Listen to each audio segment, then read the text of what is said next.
warahmatullahi wabarakatuh. Jadi untuk hari ini PDPR sejarah 4. Okey. Jadi kita sampai unit yang ke-8 iaitu tokoh terbilang. Tokoh terbilang. Jadi kita mulakan pelajaran dengan bacaan umum kitab Al-Fatihah. A'udzubillahi minasyaitonirrajim. Bismillahirrahmanirrahim. Alhamdulillahirabbil alamin. Arrahmanirrahim. Maliki yaumiddin.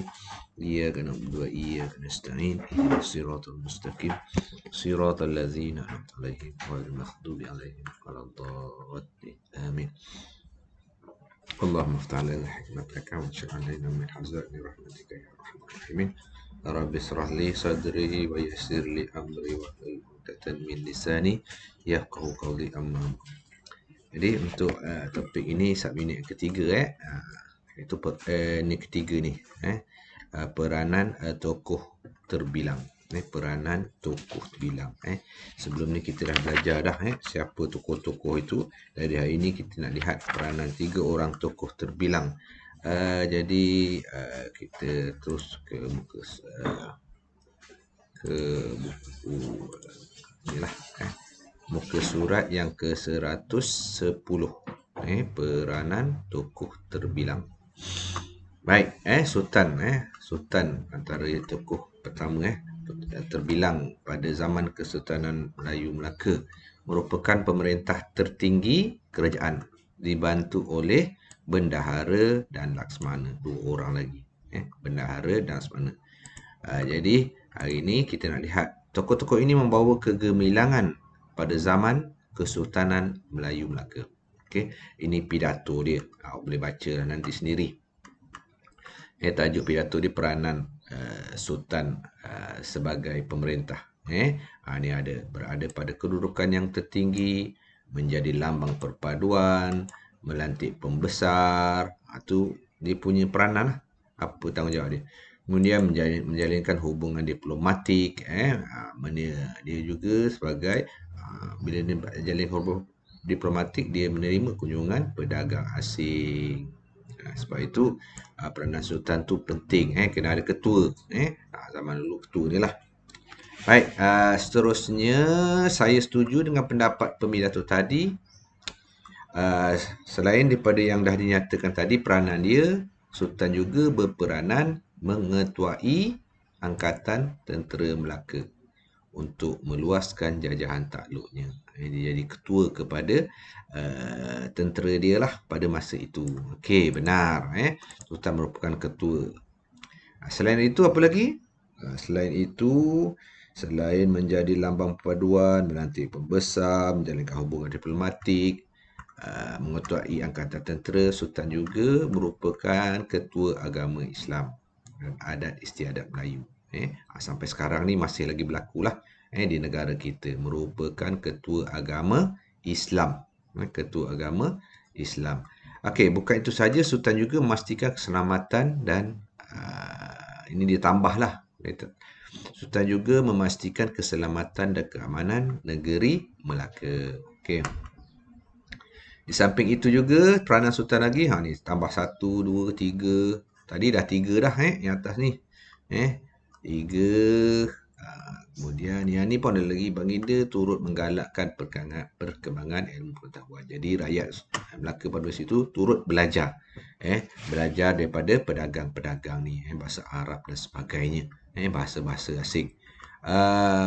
Supaya mereka boleh berniaga dan sebagainya. Okey. Seterusnya yang kedua adalah bendahara. Bendahara ni dalam istilah sekarang ni Perdana Menteri lah, menjadi penasihat kepada Sultan. Okey, ni apakah peranan bendahara? Tugas dia apa? Okey, yang pertamanya bendahara menjadi penasihat Sultan. Penasihat Sultan dalam urusan pentadbiran. Penasihat Sultan dalam urusan pentadbiran. Okey, apa lagi? Apa lagi? Selain pada itu, beliau menjadi ketua pembesar. Ketua kepada pembesar. Dalam dia macam Perdana Menteri lah. Dia ada kabinet dia. Kabinet tu pembesar lah. Jadi dia ketua. Dia zaman dulu ada dah. Sultan ni, bendahara ni sebagai ketua. pembesar. Pembesar ni adalah Laksmana. Ada lagi lah beberapa orang. Yang seterusnya, beliau membantu Sultan dalam mengembangkan ajaran Islam. Dia membantulah sebab dia penasihat.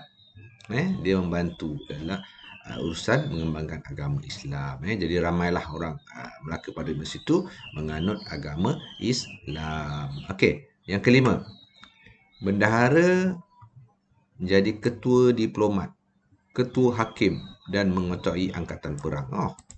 Besar ni tugas dia ni. Yang pertama apa kata dia? Yang pertama menjadi ketua diplomat. Ketua diplomat ni maksudnya kalau pergi mana-mana, Sultan nak suruh pergi mana, bendahara akan menjadi ketua lah. Ketua rombongan lah senang cerita. Ketua rombongan.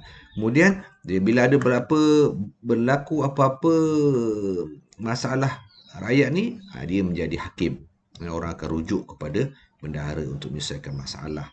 Dan dia juga dalam perang, walaupun Laksmana yang perang, dia antara orang yang turutlah dalam strategi peperangan itu. Okey. Satu lagi peranan penting bendahara, tugas lagi apalah? Semasa Sultan Gering atau keluarga negara, bendahara dilantik menjadi pemangku sultan. Saya kagum dengan kehebatan bendahara ini. Okey. Semasa Sultan Gering. Gering ini maksudnya sakit. Sakit. Kalau sultan kita gelar dia sakit, dia panggil Gering. Atau keluar negara. Mungkin dia pergi ke negara China ke masa tu berdagang, negara Arab ke, tak kira lah. Jadi bendahara ni akan duduk tinggal di negara dan menjadi pemangku sultan. Dia akan menjalankan tugas-tugas sultan. Itu dipanggil pemangku. Menjalankan tugas-tugas sultan. Macam sekarang ni Pahang. Sultan Pahang dah jadi agung. Jadi anak dia tu jadi pemangku sultan. Okey.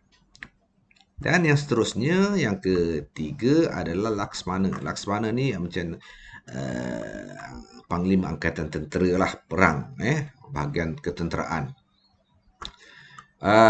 Cikgu ni nak bincang sikit tentang apa dia tentang peranan Laksmana.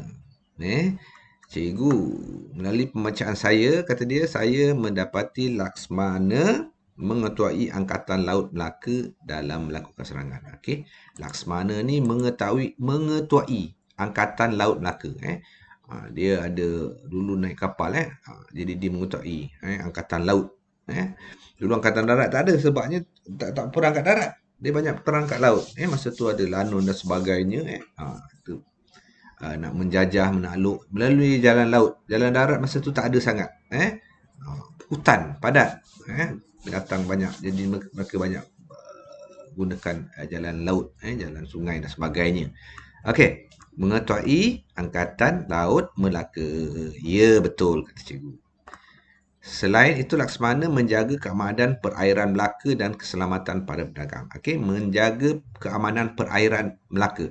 Maksudnya sekitar Melaka tu dah dekat laut lepas lah. Jadi sekitar kawasan pantai tu dia jaga supaya orang-orang yang datang berniaga tu selamat. Kalau ada musuh, dia akan pergi tentang lah. Itu maksudnya menjaga perairan Melaka. Kawasan sepanjang laut yang mengelilingi Melaka lah. Bukan semua lah. Separuh Melaka ni darat yang belah laut saja. Menghadap ke laut menghadap ke selat Melaka tu. Okey. Dan juga menjaga keselamatan para pedagang. Para pedagang ni kalau kat tempat selamat dia berniaga lah. Kalau tak selamat, dia tak nak berniaga. Jadi dia berniaga tempat kita jaga keselamatan dia. Itu caranya. Kemudian cikgu saya hendak menambah maklumat Laksmana juga mengetuai urusan rasmi ke luar negara. Okey, kalau kita ada urusan rasmi menjalankan hubungan diplomatik dengan negara lain tu, biasanya Laksmana ni akan ikut. Mengetuai, jadi ketua. Macam dulu pergi ke Majapahit, pergi Sultan ke Majapahit, jadi dia ikutlah, jadi ketua rombongan tu. Laksmana menjadi duta kepada Melaka. Duta maksudnya apa-apa dia akan pergi dulu. Dia jadi macam sekarang ni, duta ni orang yang terkenal lah. Orang yang terkenal, orang yang dibawa ke depan. Duta wakil kepada kerajaan.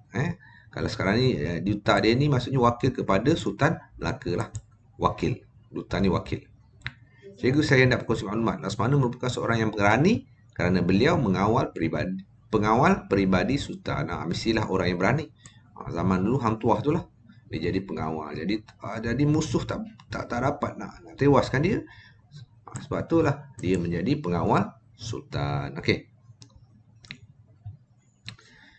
Ini surat yang seterusnya ini adalah permainan sajalah. Menggunakan dadu. Kad merantik kad.